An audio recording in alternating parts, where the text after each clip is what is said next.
A poor young man from the countryside brought his wealthy girlfriend home for the first time, and she was shocked to discover that the vases in his house were not only incredibly valuable, but even the simple home-cooked dishes tasted better than those made by 8-star chefs. Before she could recover from the shock, his mother pulled out a wooden box and presented a necklace as a welcome gift. The woman was stunned to find it was made from premium imperial green jade worth billions. She couldn't help but question, was this really the same poor guy she went on a date with yesterday? What she didn't know was that the young man was actually the son of the richest family in the country. His mother had intentionally kept his identity hidden, even from him, so he foolishly believed he was just an average poor guy from the countryside. Just the day before, his mother had kicked him out of the house, telling him not to return unless he found a girlfriend. To cope with the pressure, the young man went to a matchmaking event and started talking to every woman he could find. When he revealed his poor conditions, many women turned him down immediately. One girl looked him up and down and walked away without a word. Then he spotted a tall, elegant woman in white. He straightened his clothes and confidently approached her. Surprisingly, she agreed instantly and began acting sweetly, clinging to him. As things escalated, he ran away from her and rapped down on a nearby bench. Another woman was sitting there, and when he glanced down again, he saw her long legs wrapped in silk stockings and asked awkwardly if she would come home with him for the holidays, so he could introduce her to his parents. She asked for $3,000 a day to pretend to be his girlfriend, and this scared him stiff. Just when he thought the day was hopeless, a stunning woman appeared before him. Her beauty was breathtaking. She asked, "I heard you need a girlfriend to take home for the holidays. What do you think about me?" The young man couldn't believe someone so beautiful was willing to go home with him,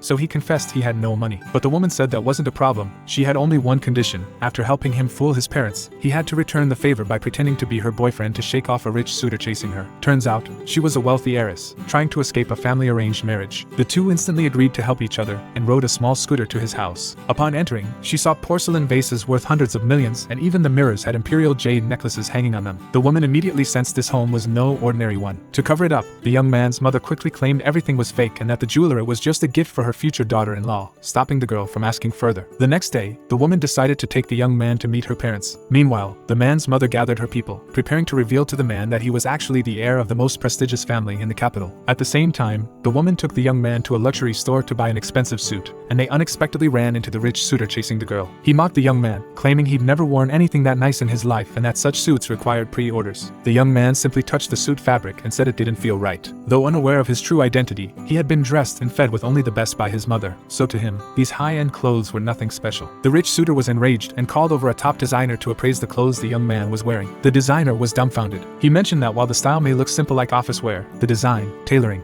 and fabric are all top class. If you ignore the style, the outfit is worth at least $1 million.